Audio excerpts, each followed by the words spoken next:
Good afternoon. Welcome to final session for the day. Just as a reminder, as you are leaving this afternoon's talk, there are 2 pods at the back of the room that you can use to swipe your card and provide speaker evaluation and talk evaluation. We'd appreciate it if you would do that. So at that point in time, I will turn it over to Nathan Keltner and Josh Thomas for Exploitation.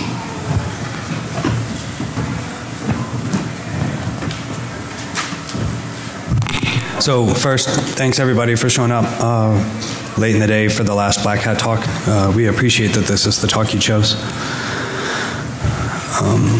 So agenda, we're going to go over just what a SoC is in general. Then I'm going to actually dive into why Harvard chips are cool, why we don't actually see very many of them, and just the mental shifts that you have to do between the x86 von Neumann-esque architecture that we're used to and actually exploiting Harvard. We'll go into just the general hardware reversing process that we use, and from there we'll transition into the actual Teridian chips that we're going to talk about. We'll do a full live exploitation, and then we'll also talk about glitching and other more advanced hardware techniques. So I'm Nathan Keltner, and Josh Thomas. We both work for Accuvant, and we do work like this, projects like this for our day jobs. But we found a vendor we had not worked with yet to do this. Yeah. So what is a SoC? SoC is a system on a chip. It's everything you need. It's basically a computer. Everything you need to run whatever you want to do, except for voltage, which you have to get from the wall or some other place, and software. But I mean, it's a computer. Full microcontroller, memory. Typically, a lot of the peripherals are built in. You see them a lot in any embedded devices. You also see them in cell phones. Pretty much everything other than your laptop typically runs a SoC. Cars are another exception, or another thing that you see them in. One of the reasons that they've got so much great market share right now is because they're incredibly cheap and they're incredibly low power. So pretty much every new product that we see that we're attacking on a day job is powered by a SoC. And we have Harvard. So when we're dealing with x86 or old ARM or things like that, we're typically looking at von Neumann architectures. When we look at von Neumann and how it works, we're used to having a code section and a data section. We're used to being able, the CPU to be able to grab between them. You may have tricks like NX and stuff, but that is used to only be software. Now it's software and hardware, but it's an add-on. When you look at how Harvard works, right? Yeah, conceptually, right, x86, everything is sort of one big address space. And then we divide it up at the OS layer, right? And so, and now we're doing some things at the hardware layer, but so where your data is, or where your code is, or your stack is, any of those types of things, those are all potentially mixed and matched, and it's not anything different at the hardware layer. So when an instruction says, operate on this address, then there's the one place that it goes and it does whatever that instruction does. Whereas Harvard, right? Yeah. So everything's one big chunk. When you start looking at Harvard, Harvard is actually cut into 2, right? So I have a code section that has buses that go to the code section, and I have a completely disjoint, not hardware connected, separate piece of memory that is data, and I've got separate buffers and buses that go there. Never the 2 shall meet as far as the technical spec and design. That is Harvard. So when we do that, like I said, we don't really have NX, but we kind of have NX anyway because we don't have code and data in the same place. One of the cool things that we start seeing is this dual bus allows prefetching to not get in the way of other things, and the system can be optimized like crazy. So you start seeing almost every instruction that runs on the device is single cycle.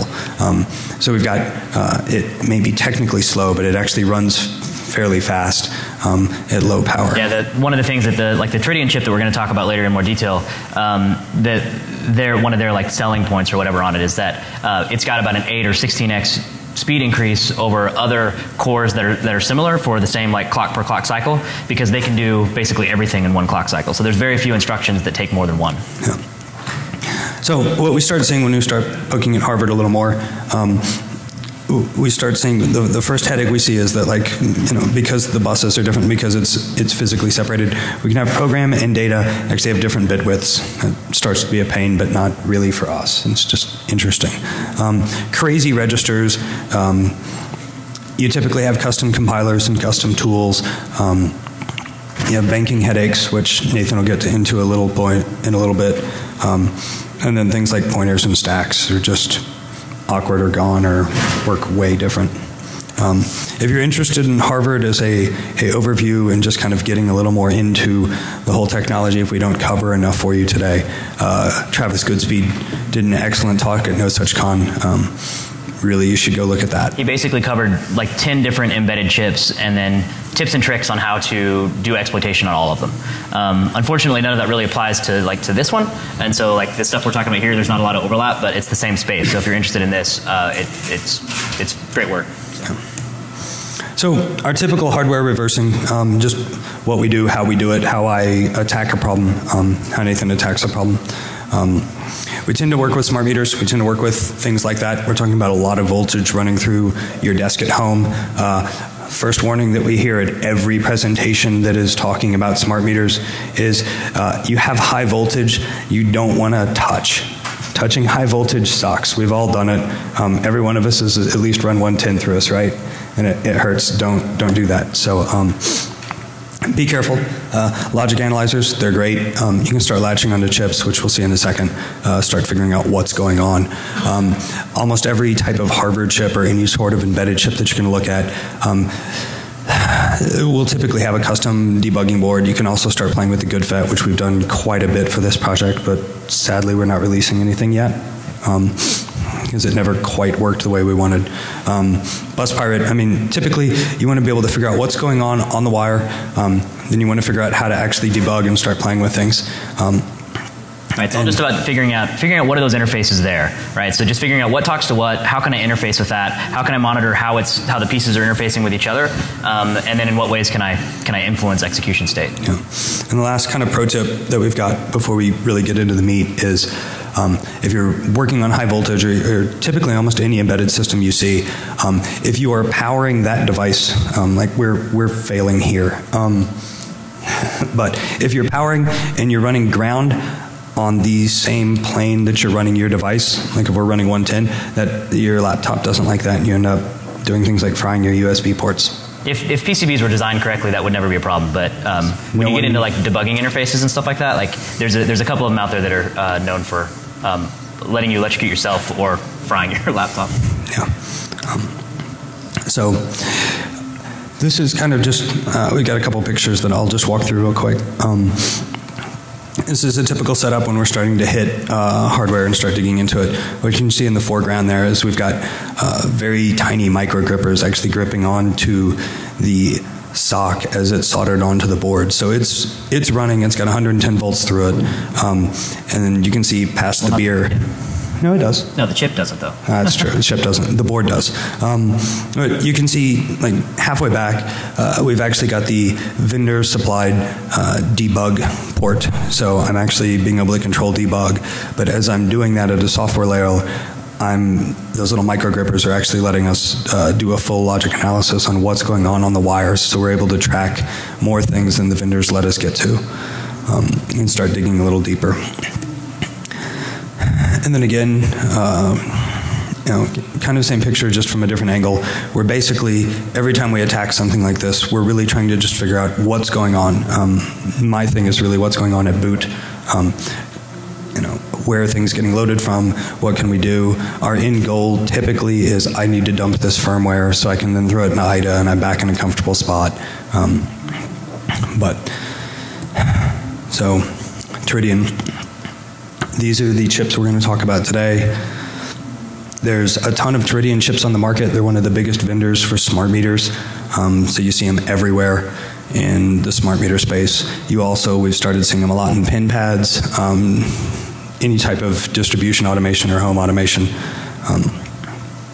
They were originally Teridian Semiconductor, and then they were bought by Maxim, and now they've got a huge market share. But because they already had a good name, Maxim kept them. For the most part, we only see these on the metrology side of a smart meter. There's not really any space that they're touching on the other side. Do you agree? I mean, well, yeah. So it's doing the metrology side always, right? So it's always doing the side that's actually like measuring power. And so if you have a smart meter on your house, there's a good chance that one of these chips is actually in it performing that function. And then how it talks to everything else, right? That gets different. You know, there's standard interfaces into this chip. You know, but serial is the most common one, and then that can talk to whatever they want it to talk to. And so it could either talk to another board that is an entire, computer in its own right, and it's doing whatever it's doing, and then it's just ferreting commands back and forth. Or it could just be doing like straight pass through, and like in the Teridian chip itself, could be speaking something like ANSI C1222 is the one for network communications, and then you've got like actual packets terminating inside the Teridian chip itself. So yeah. So when they're not hooked up, you have to have physical access to be able to pop this. As soon as they're hooked up to any sort of radio interface, now you actually have a valid remote attack vector, which is logical, and it's not really jumping anywhere from where we're comfortable with. A couple more pro tips. If you ever get into the space, if you ever start poking at a SoC in general, Teridian is wonderful about this. They have dev boards where they're trying to sell big vendors, millions of these chips to start building hardware with. So they make a demo board that has great open source code. It's open source, kind of open source hardware. They're relatively cheap, so they're great because the whole chip is broken out completely already. I've got nice code so you can start figuring out what the chip is doing, at least as far as the vendor. So then if you have a specific target you're looking at, you at least know what reference they started with. And you can look at the board, which here's a demo board right here. It's the one we're playing with today. But you can start looking at the board and looking at all the specs that come with it and pretty quickly figure out, this is how I physically put the chip into debug mode, this is how I enable JTAG if it's been blown. It's a much easier than just starting blind.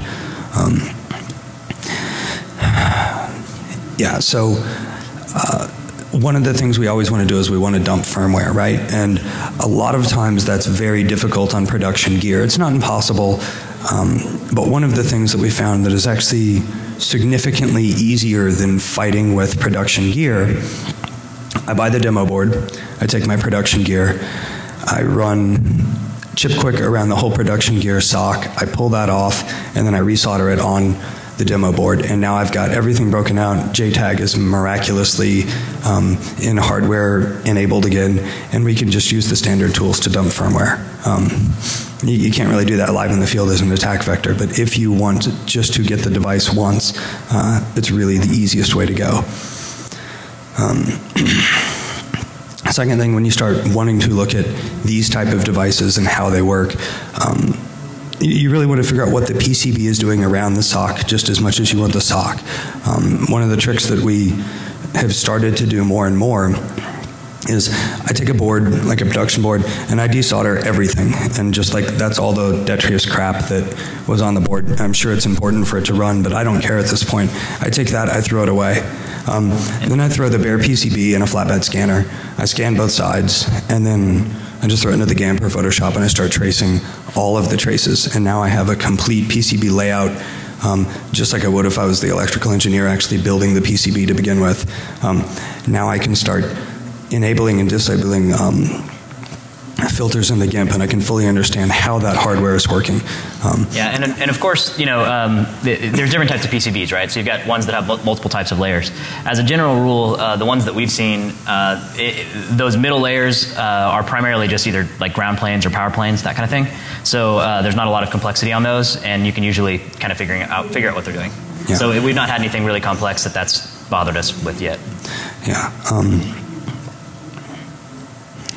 And I mean, meters, the demo boards are $250. Meter boards, or meters in general, tend to be really cheap because they're just mass produced like crazy.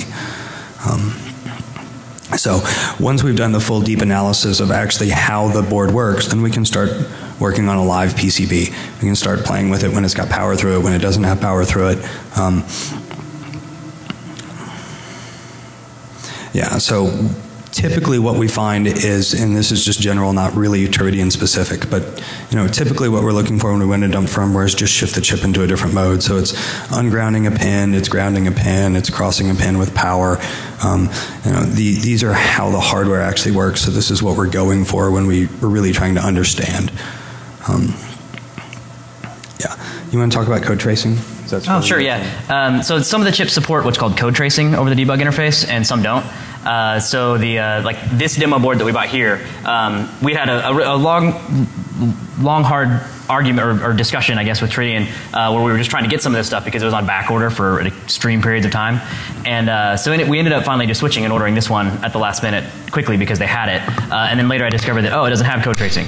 And code tracing is basically, it's what it sounds like, right? It exports the full state of all the registers at every single cycle.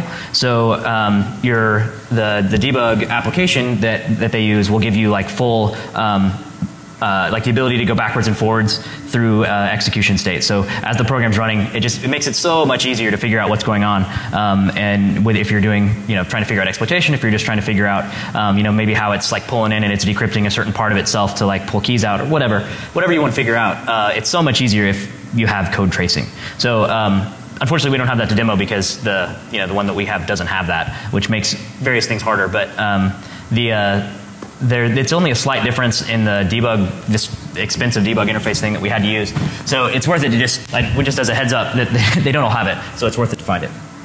All right, so I'm going to switch gears a little bit. I'm going to talk about this chip specifically, and we're going to use it to kind of walk through an example of how the Harvard architecture works on this one and how exploitation works, or how the pathways that we've figured out for it. So this is this is like the overall schematic of what is inside that SoC, right? So we're talking about that a SoC's got everything that would be needed for a given use case. So for this case, we're talking smart meters. So it's got stuff to like drive the LCD screen. It's got stuff to like say pin pads. It's got stuff to to drive the pin pad that's on there. This has got lots of inputs that are designed specifically for measuring measuring power usage in an accurate manner for smart meters, right? So every single SoC, all the Teridian SoCs, all have a very similar structure, and then they've got like an 8051 core, and they've got memory, and they've got these things, and then they've got different peripherals that they stuffed in for the different use cases. So zoom in a little bit, and we're going to look at these two to start with. So what we're looking at here, that's the MPU microprocessor, and the CE is something specific for doing the power measurement calculations. So the MPU, the 8051 derivative, that's an Intel chip that's been around forever. That one's very, very ubiquitous. It's in lots of places in sort of everyday life.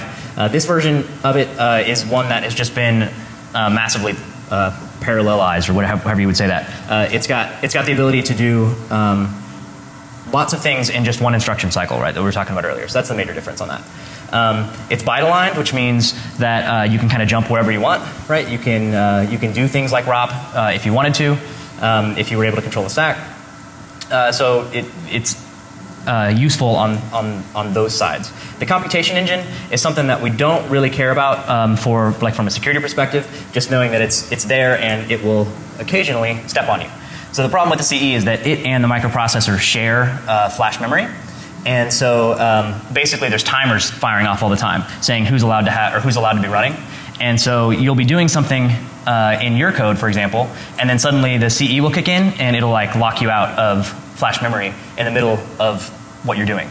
And so it's just something that you have to keep in mind, like when you're doing exploitation on this kind of stuff. There's all kinds of other things that are happening via interrupts or via timers that are going off that are outside of your control, and you don't necessarily know that those are happening. So the very first thing that you usually do is you go and you start shutting all that kind of stuff off as soon as like your shellcode hits.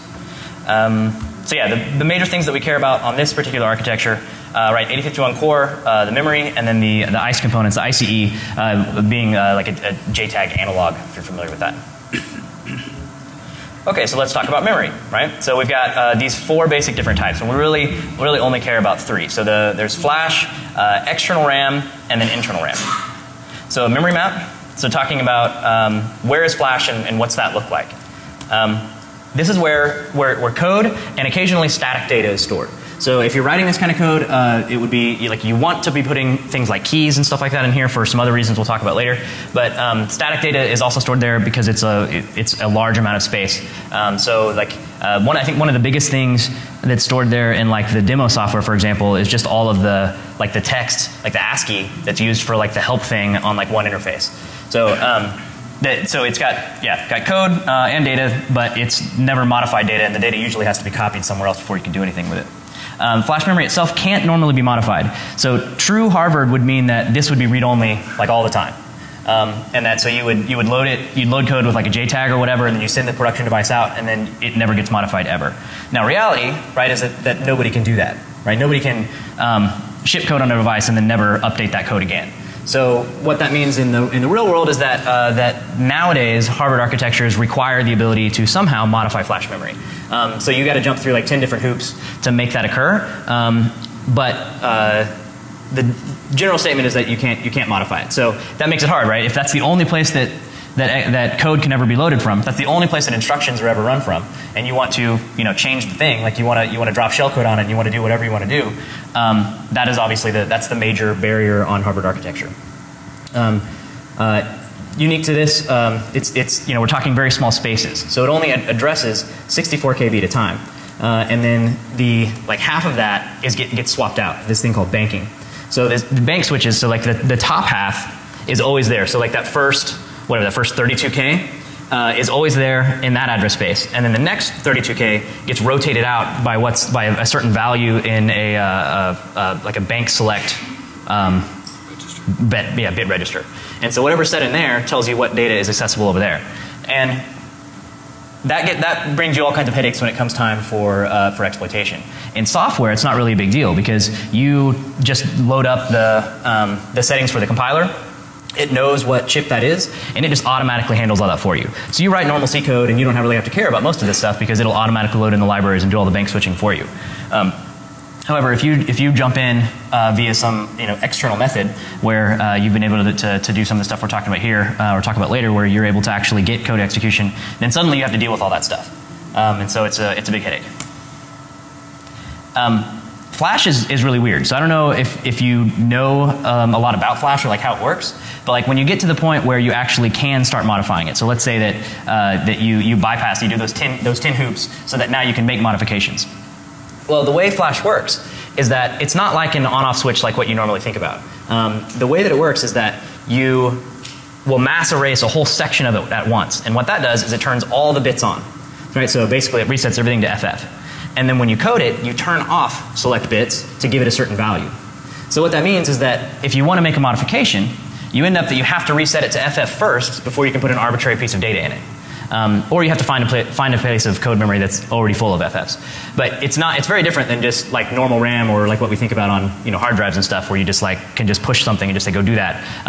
If you don't know what you're doing and you don't know what the state of it is beforehand, then random writes will just fail because it can't create that state, right? Because it's all a series of just which bits are turned on and which ones are off. And yeah, you can only erase pages of Flash, not bytes. So if you want to make a small modification to the code, right, what do you have to do? Well, okay, crap, I've got to pull this whole page of code from over here into RAM, and I got to make the modifications that I want. I got to do a mass erase on this page from over here, and then I got to copy it back. And that's kind of painful to do from shellcode. All right, so yeah, so what do you have to do? Right, what I just walked through. The other things you got to do, like that I mentioned earlier, you got to make sure you turn off interrupts and turn off CE, things like that, because it'll step on you right in the middle of it. The way that this particular Harvard implementation works, like I mentioned, that normally you can't ever modify the code page, you can never modify Flash. The way that it works is that there's this movex instruction, where normally what that means, it's saying copy data to or from X data. So X data being a very particular section of memory. Or where all the data is stored, like all your variables and all that kind of stuff, not code. And you flip a certain bit, and suddenly that same instruction now makes a modification to the flash memory. But again, that's difficult because it's the same instruction.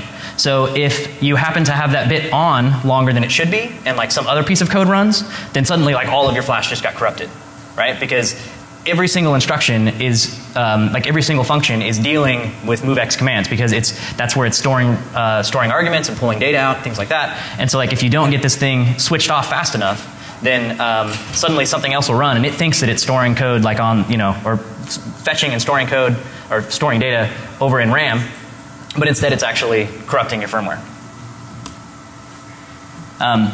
Right, so computation engine will step all over you. And then there's one other thing that's on here. It's not really a security feature. It's more of just to make sure that that certain sections of memory don't get overwritten. It has a way for you to set certain bits that say turn off the first X pages of flash from being able to be mass overwritten. So like that would typically be where you would store like boot code, for example.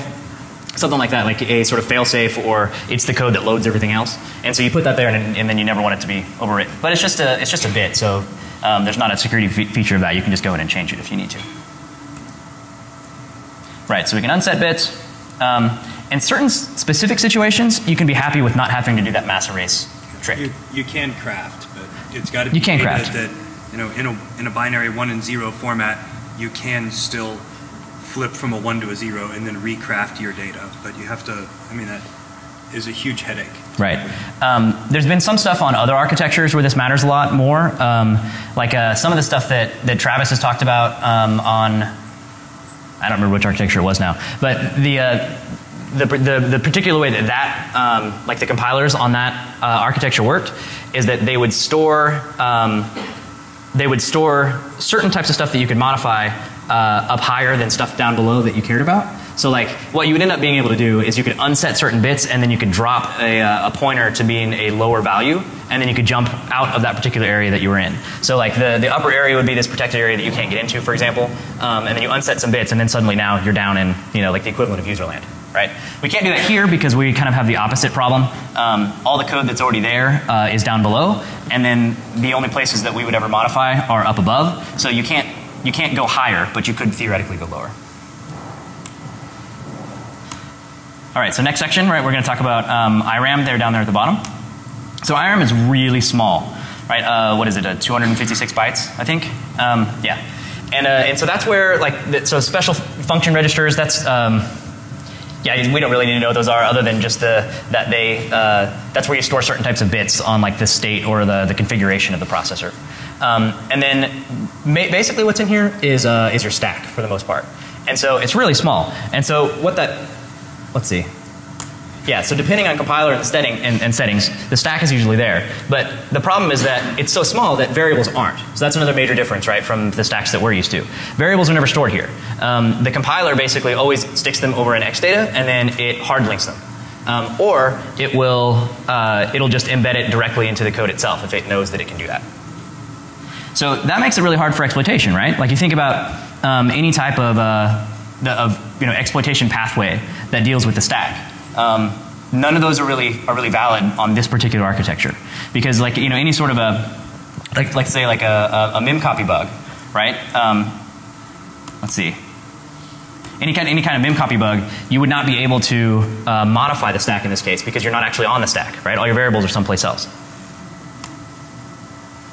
All right, so XRAM. So this is the one that we primarily are the most interested in and have the most interaction with. This is where variables go. Because that's where variables go, then that's what you end up being able to corrupt.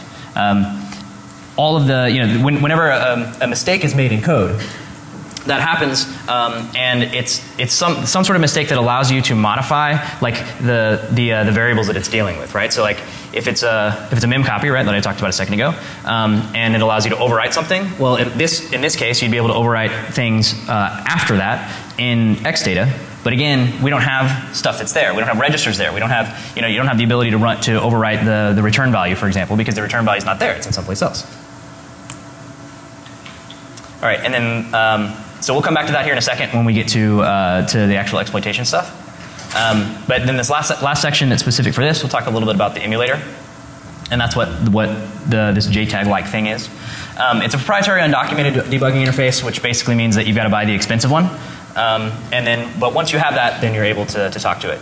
We've looked at a little bit of trying to reverse this out and do some of it ourselves, and there's some possibility to do that. It's similar to like the ChipCon debugging interface, which is also made by Intel. So it's similar to that, which there's some code for in the GoodFet base, but it's still pretty hard. So that's one of the things that we're continuing to work on. What we'd love to be able to do is release the ability to do at least certain types of debugging without requiring this device. So if we can get to that state, we're going to be releasing that code. But for now, this is what we have to use. So the way this works. So you think about JTAGs, right? And you know that like JTAGs have these fuses that are there, and you can blow a fuse, and then the JTAG interface is now turned off. In this case, it doesn't quite work the same way. It's not on whenever you first turn on the machine, or when you first apply power. For the first 30 or 60 instructions, the processor is in what's called pre-boot phase. And it's turned off during that time period, and then at the end of that pre-boot phase, which is either 30 or 60 cycles depending on, it may be depending on documentation version, and rather not chip. I think somebody made a mistake, but it doesn't matter. It's so small that it's imperceptible for us for the most part. And then it gets turned off. It's turned on by default every single time you apply power, right? Like it would be on by default every time it turns on power, unless you set a specific bit that says, hey, don't turn me on. The pin pad ones are a little bit different. They allow you to permanently set that bit that says keep this thing off, but this one doesn't. But so like pin pad one is more like a JTAG fuse. We've not actually looked at one of those, so I don't know how robust that is. If you can use similar types of attacks that have been used on JTAG fuses to try to get back into it, but they say the documentation anyway says that it's permanent. Smart meter SoCs chose to not do that, so there are certain security ramifications to that. All right, and then last case here, we'll talk about the interfaces into this guy. So you've got serial UARTs, or a serial UART that's just kind of standard like you would think, and then it also has hardware that's designed to speak to an optical interface on the outside. That's the looking into the eye of the meter, like Cutaways talked last year, right? That's where they match on the pinouts. And right, these interfaces are where all your problems are, right? Because this is where you actually get to interface with code. So remote exploitation occurs over these types of interfaces. Right, so Cutaways talked about doing doing exploitation or finding bugs at least over that optical port, doing on that side. There's another serial port that's on the other side of this that then talks to the world, right? Somehow, and whoever that's doing that, whatever that's handling, that's where your problems are going to be. Right? Yeah, plugin Cutaways talk. Any bugs found on that side will likely be found on the inside, because of the way the standards work. They're using either the same or a very similar ANSI standard on both ports. So whatever you're able to find on the outside via like Cutaways tool, for example, if you just happen to to play with that, something very similar would likely be also triggerable over the network side. So the thing with Cutaways talk, right? It's really, really cool stuff, but we're talking about plugging onto a meter on the outside. If you find a bug that allows you to do that, and you have a way to be able to get on the network, which depending on the architecture, there may be dozens of ways to do that, and you can send packets to this thing, then you'd be able to trigger the similar types of bugs. All right, so let's talk about sort of bypasses for some of the things we've talked about. Okay, so the secure bit, right? This is the thing that says, let's prevent the ability to use the debugging interface, right? So this says, I'm not going to let you externally read flash memory. I'm not going to let you, light up the debugging interface.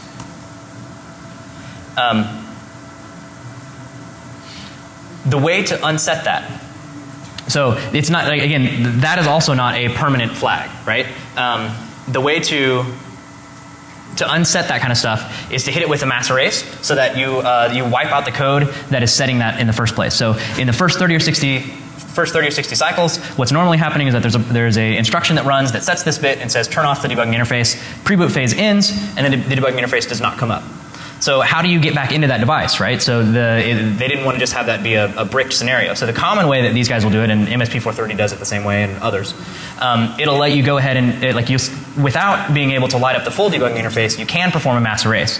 So what does that do, right? It resets all the flash to FF, but there's an important consideration here, right? Did they also think to clear all the other locations? Because that's not the only location where something sensitive is stored. Right, so this is the screen that pops up on the debugging interface when it's in secure mode, when that bit has been set. There on the left is what it looks like whenever that's been set, and it's basically saying no, you don't get access to any of that stuff. But then after you do a mass erase, well, now the code is gone, but all the data is still there, right? So like this is an example here that we just used where we had some code that loaded Black Hat into memory, and then we wiped that code. And then we light up the debugging interface, and then wow, I can still see all that stuff. Now, that may or may not matter depending on the particular use case. So, I mean, right, this is like being able to see RAM without being able to see the code. So you don't necessarily have any context to know what these things are, outside of knowing what the device does, right? So if the device does things like, let's say it's a smart meter, and let's say that it's doing encryption as part of an ANSI standard. Well, you know certain things about how that's going to work. You know the things about like what type of encryption it uses. You know what sizes its key sizes are, things like that. And coincidentally, the way that that's implemented in code will most commonly always require you to copy that key out of code memory into RAM to then perform operations on it. So if you have a live meter, you can try to authenticate with it, or try to begin encryption operations with it. It'll load its key into RAM somewhere, and then you do a mass erase, and then take a look, and then, oh look, check that out. There's the key right there. Right? So that's a hardware problem. Like that's something that can be fixed. And it's not just a Teridian problem either. MS3430 does the exact same thing. There's several other chips in this embedded world that do the same thing. So, right, XRAM is accessible once flash has been mass erased. After you do that hard reset, it comes up. Power is never lost to that, so even though portions of it would normally go away, like when power shut off, as long as power is maintained, then the data is all still there. And so where did you store those keys, right? And then, unfortunately, even if you stored them in code, half the time they get copied over to data at some point anyway. All right, so let's talk about code execution. All right, this is what one of the main points of the talk was. So code is in separate locations, right? There is no concept of being able to execute code from data. Like the instruction pointer can never point over there. There are different buses. It makes no sense. So there's no way to do that. The only way you're going to be able to get this is that you've got to be able to find a way to divert execution flow, and then once you've got that, then you've got to be able to piece together the components to jump through those 10 hoops, like I said earlier, to actually make modifications to code. And there's some things that happen in real life that make that a little bit easier. Because the stack's over in iData, in the internal RAM, and variables are over in external data, over here, normal vulnerabilities will not work, right? It's just incredibly hard to leverage those.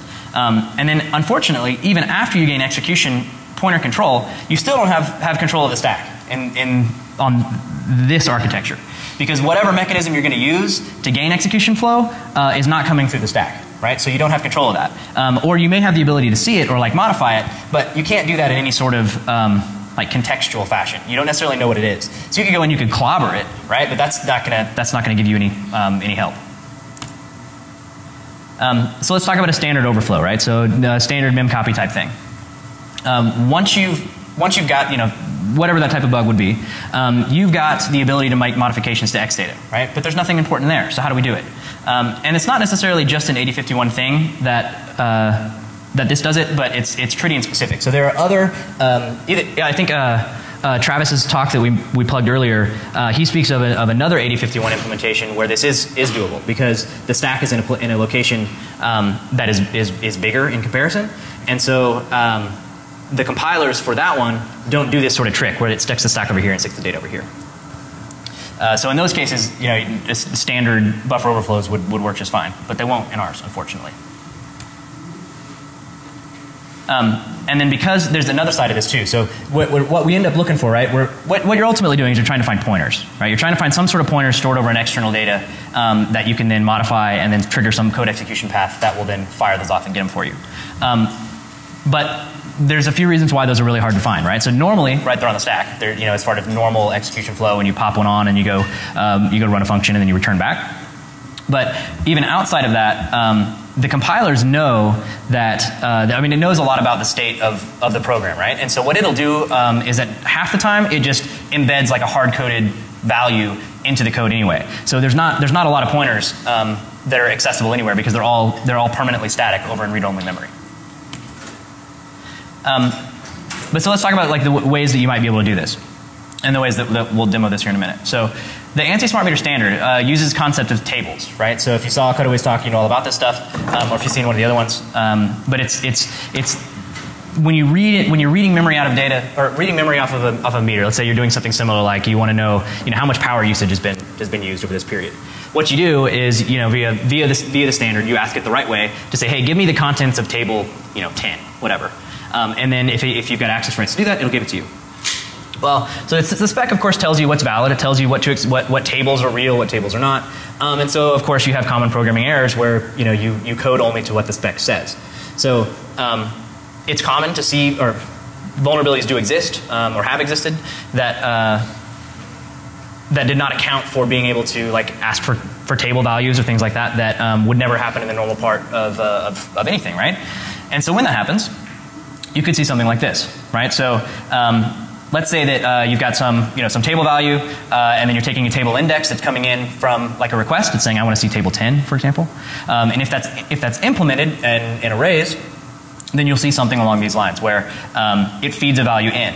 Now, what this looks like, and if you've not seen this type of vulnerability before, what this is, it's complete arbitrary control of external data. So what this would give you a write anywhere in external data. Because what that is that you can keep increasing the table index, and it'll overflow itself. And then so the array will just happily, the array may only be, it could be say 10 bytes over here, and you just keep grabbing indexes all the way off the end, and so you can keep reading all the way around, and then your integer will go ahead and overflow, and then it comes back over here and reads from in front of it, and so you end up getting the ability to read or write to the whole thing, depending on what the bug is. So, okay, so we can write to arbitrary locations of XRAM, right? So we can do that. And of course having the same type of read runs. Well, what are we going to write, right? How are we going to do this? How are we going to find what we need to modify? How are we going to find a pointer over there somewhere that's going to divert execution flow for us? One of the things we mentioned this demo board, right? One of the reasons that we chose this to talk about it is because it's this architecture that we wanted to speak about, but it's an open or sort of publicly available board that just anybody can buy, and then we can publicly talk about it. This comes with sample code, right, that is given to you as a potential developer. You want to build smart meter apps. And so the demo board comes with common features that you would want to do in the real world. One of those is using this thing called software timer interrupts. It grants the ability for functions to be called after a certain number of cycles have occurred. Why it's there is because hardware timer interrupts are relatively expensive because you don't have a lot of them. So on this one, I think you've got maybe 4 hardware timer interrupts. And so those are just, you call it with basically say, I want you to invoke this function after this many cycles have run, or I want you to do this particular callback whenever this interrupt fires. And, but you may need more than 4, right? So what their library does is it implements software timers on top of those. So it basically takes one hardware timer and multiplexes it out to 8 or 16. But ultimately, right, what that means is that there are arrays somewhere that are sitting in memory that contain function pointers, and then there's another array next to it that contains how many cycles to run in between when it should fire, right? Okay, so let's say that, so at this point we know we've identified some pointers, we'd like to modify those pointers. How can we do that, right? So, well, we can't modify flash directly, we already know that. We can't execute data anywhere else. This implementation only executes functions in that first 64K, which makes things more difficult, especially if you're trying to do something like ROP-like with taking advantage of the sort of the 1 byte alignment stuff. And then additionally you've got all the banking issues. But again, the real world, real life scenarios kind of come to the rescue. Even though architecturally that could be really hard, those are the same problems that the code has to solve for itself. So code blocks exist that do most of those heavy lifting. In the real world, right, you're going to have things like bootloading and reflashing code. So somewhere you're going to have code already that that does all those things for you. It disables interrupts, it turns off the CE, it flips the bit, and then it copies a particular value from over here into flash memory. And then it reverses itself and steps back out. So that code's going to be there somewhere already. Again, for this, we just copied, there was another library from Teridian just that gives an example of how to do it. And so we would just use that as a great public example. We stuff that into our code, and then that's what we end up leveraging in the exploit here in a minute. Okay, so STM, right? How does that work? Here's what the functions look like. You can see the STM start function is just taking a function pointer, and it's taking how many counts that you want, and then it stuffs that onto that array fn_ptrs. And then later there's another one that says, hey, if one of these is inspired, then let's go ahead and call it. So this is just a grep through the source tree for this particular sample thing, and this is just pointing out there's all these different locations that are using this functionality, right? It's used by the serial ports and the command line interface stuff. It's used by EEPROM. It's used by the LCD screen on the front. It's used everywhere. So that means that when you walk onto a device after you've got exploitation working, that means that those arrays are already going to be populated. There's already going to be arrays there that are doing this for you. So you can just modify them and your things will run. All of the locations where the stuff is going to be stored are static for a given piece of compile. So once you locate where that array is stored, it's going to be the same for like every single version, or for every iteration of that version, right? So that means all the meters are going to be the same. That array is going to be stored at the same place on all of them. You just have to compute the index that to feed into your bug that we talked about earlier, and then it will allow you to make modifications to that location. Now the stack is still logically split here because of how the compiler sets it up. How the compiler does like hard links over here, and then there's the real stack over here. Now what we're able to do is we're able to fire off function pointers, so we're able to gain code execution, but we still don't have control of like other stuff. So like I can say, hey, okay, I'm going to override a pointer and I want it to run to this function over here, but that function maybe is expecting something on the stack, right? That happens occasionally. And so it'll look up something on the stack and then point somewhere else. Well, that's really hard. So you've got to figure out where the locations for variable storage are, or you have to find which functions are actually using variable storage in static locations in external RAM, which happens most of the time because of the compiler. And then you modify those. So like when you think about the way that, the way normal function control happens on like most of our platforms, you stuff a few arguments or a few pointers to arguments on the stack, and then you jump to that location, right? And then, or you're stuffing them into registries or registers. In this case, all that stuff is statically, they're from static values in external data. So when you jump into a function, that function has hard-coded values just saying like grab from address 1234, and I'm going to use that for this, and grab from 1238 for this. So once you find those, you make modifications to those locations as well, and then the last step is you overwrite the function pointer and the STM stuff, and then finally your code executes. Now the problem, and why I say pray here, is because of course this is, we're doing this in a really sort of strange way. We've got race conditions, because we're modifying what the variables are, and then you wait, and then you're modifying saying go ahead and execute this function. So it's not all together, right? Like it would be in any sort of like sane world where you would say, run this function with these variables. Here you're saying, let's modify these variables first, and then okay, let's run whatever's there, and let's hope that whatever's there hasn't changed, because that does happen sometimes, just in normal flow of the execution. You have no contextual information about any of that other stuff, which of course is more painful and during that process where you're trying to figure out how to make this work. But in state, once you finally get there, you've got resident code execution on ours, and then it's there forever, right? It's not going to go away until the thing's been reflashed. So we'll kind of do a quick demo of what this looks like.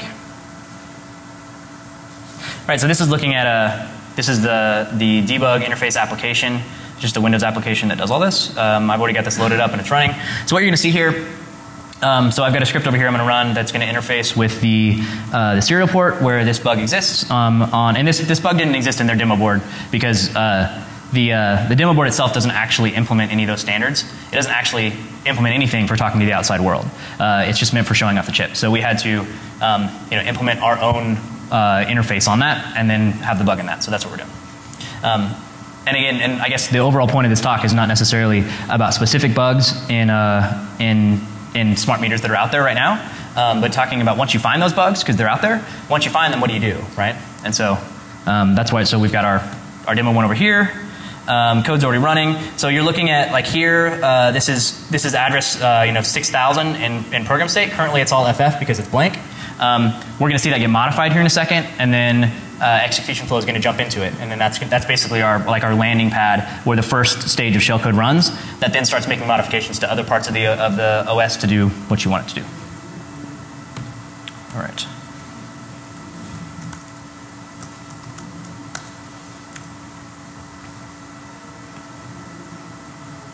Let's see here.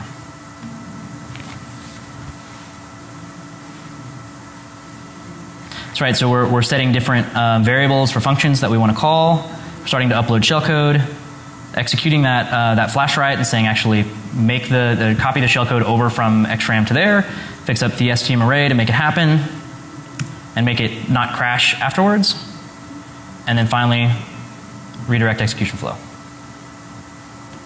And are we going to work? Ah, there we go.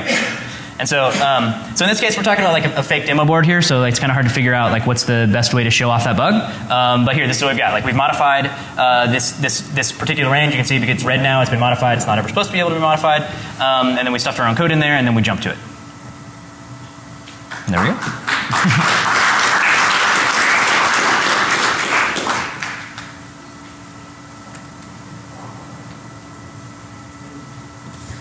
All right, so that's kind of the bulk of it where we went. I think we've got a couple minutes that we'll cover glitching real quick.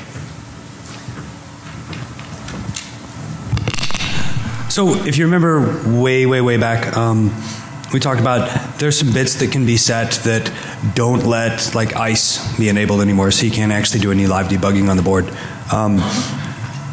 Unless you magically hit it within that first like 30 to 60 cycles.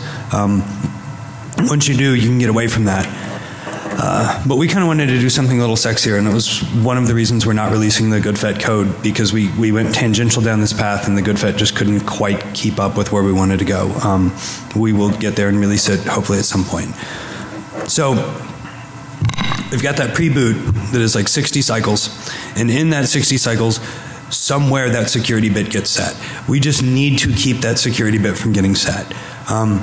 When you start looking at all of the Teridian documentation, which is just massively fabulous, like it covers everything in the world you would ever want to know as a developer. They give you the demo code to turn that up, and they tell you exactly where to put it. So, you know, they say the very first thing you should do is this is what your code looks like. If you do this, security will be set, and you can't debug the thing after it gets out of pre-boot. It'll never actually go into ICE.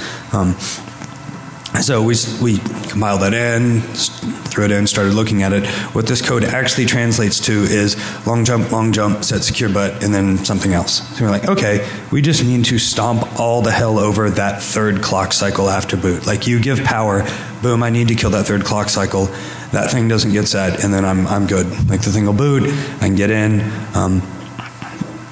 So that's the goal, right? We want to hit cycle number 3, just glitch it, and we're fine. Constraints that we've got with that type of glitch, right?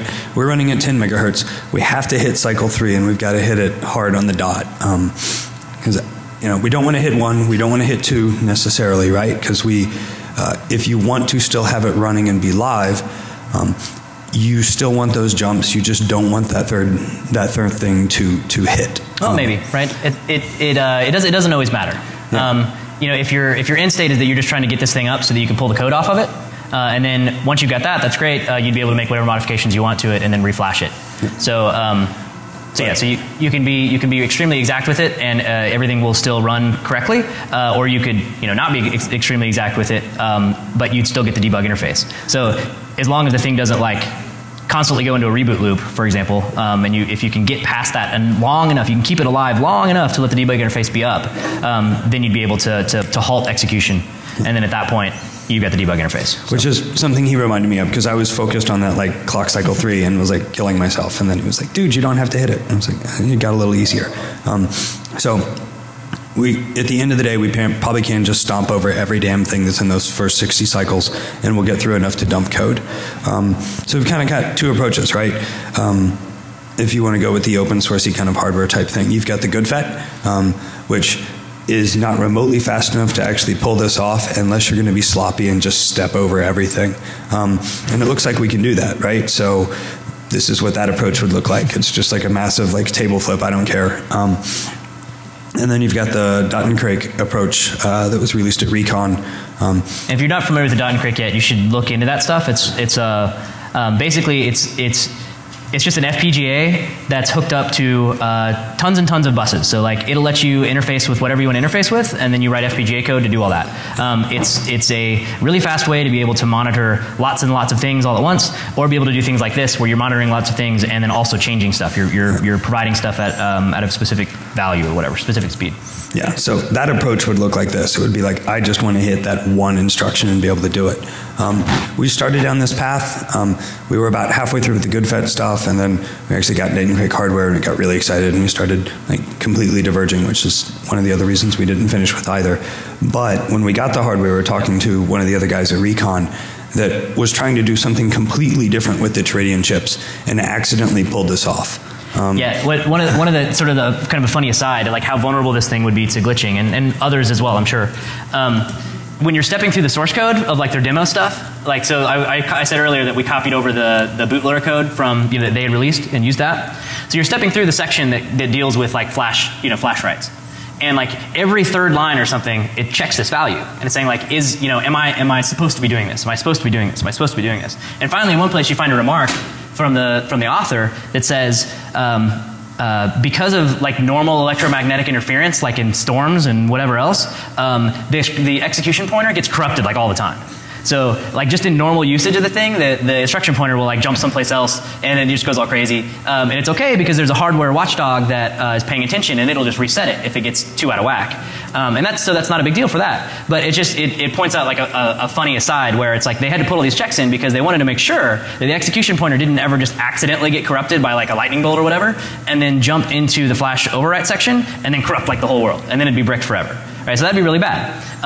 But if it's really that vulnerable, like this just happens in normal situations, then that means that obviously you'd be able to induce that state. You'd be able to divert execution flow when you want it to. So you could say, don't execute the secure bit. And because of the way the architecture is set up, if you don't execute the secure bit, then the thing lights up just like you want. So. And with that, I think we're done. I think we've already mentioned Cutaway and Alice and Travis a ton. Also want to thank Dr. Springfield. He was actually really helpful with this, which is Braden. I'm Josh. Yeah, Nathan. Thanks, guys. Thanks.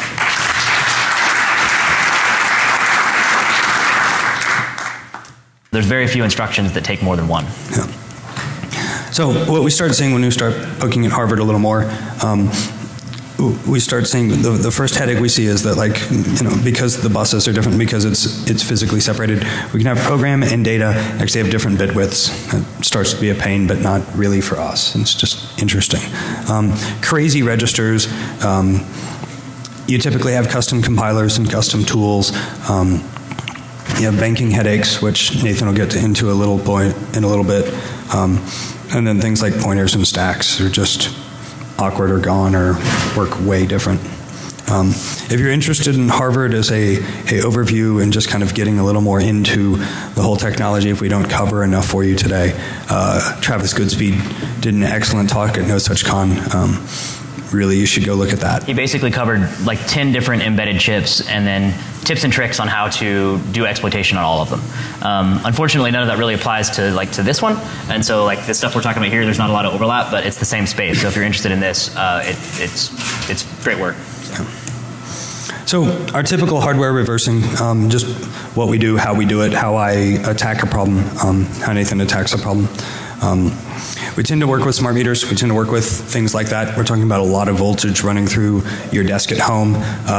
First warning that we hear at every presentation that is talking about smart meters is you have high voltage you don't want to touch. Touching high voltage sucks. Good afternoon. Welcome to final session for the day. Just as a reminder, as you are leaving this afternoon's talk, there are 2 pods at the back of the room that you can use to swipe your card and provide speaker evaluation and talk evaluation. We'd appreciate it if you would do that. So at that point in time, I will turn it over to Nathan Keltner and Josh Thomas for Exploitation.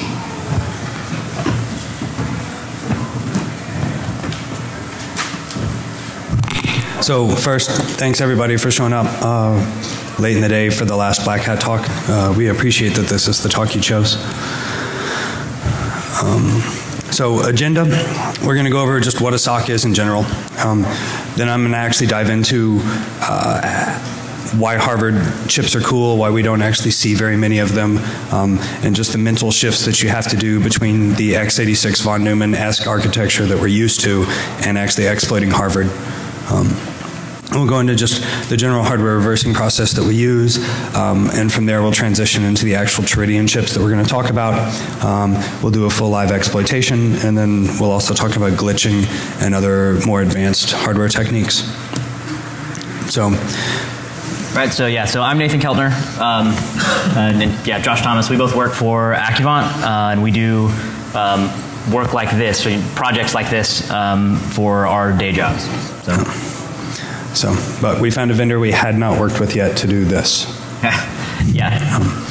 Things at the hardware layer. But so where your data is, or where your code is, or your stack is, any of those types of things, those are all potentially mixed and matched. Yeah. And it's not anything different at the hardware layer. So when an instruction says, operate on this address, then, there's the one place that it goes and it does whatever that instruction does. Whereas Harvard, right? Yeah, so everything's one big chunk. When you start looking at Harvard, Harvard is actually cut into two, right? So I have a code section that has buses that go to the code section, and I have a completely disjoint, not hardware connected, separate piece of memory that is data, and I've got separate buffers and buses that go there. Never the two shall meet as far as the technical spec and design. That is Harvard. So when we do that, like I said, we don't really have NX, but we kind of have NX anyway because we don't have code and data in the same place. One of the cool things that we start seeing is this dual bus allows prefetching to not get in the way of other things, and the system can be optimized like crazy. So you start seeing almost every instruction that runs on the device is single cycle.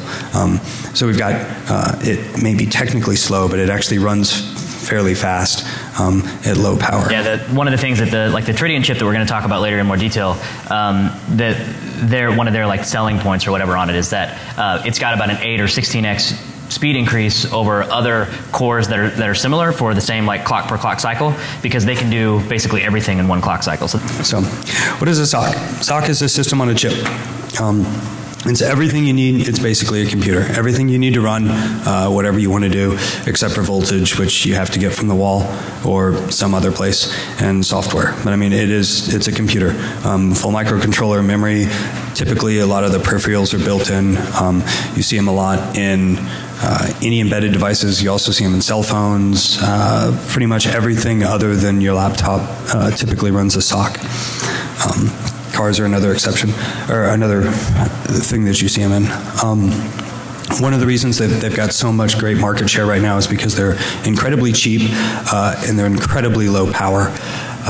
So pretty much every new product that we see that we're attacking on a day job is powered by a SoC. And we have Harvard. So when we're dealing with x86 or old ARM or things like that, we're typically looking at von Neumann architectures. When we look at von Neumann and how it works, we're used to having a code section and a data section. We're used to being able, the CPU to be able to grab between them. You may have tricks like NX and stuff, but that is used to only be software. Now it's software and hardware, but it's an add-on. When you look at how Harvard works, right? Yeah, conceptually, right, x86, everything is sort of one big address space. And then we divide it up at the OS layer, right? And so, now we're doing something. So we've all done it.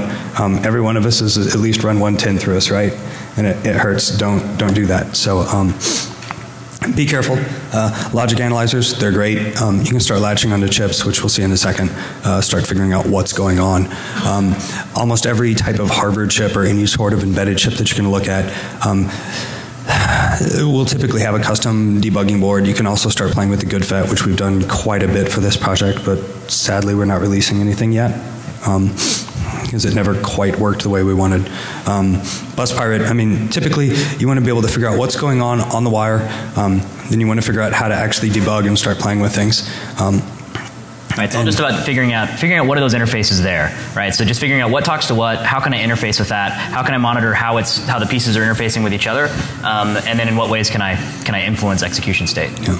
And the last kind of pro tip that we've got before we really get into the meat is if you're working on high voltage or typically almost any embedded system you see, if you are powering that device, like we're failing here, but if you're powering and you're running ground on the same plane that you're running your device, like if we're running 110, that your laptop doesn't like that, and you end up doing things like frying your USB ports.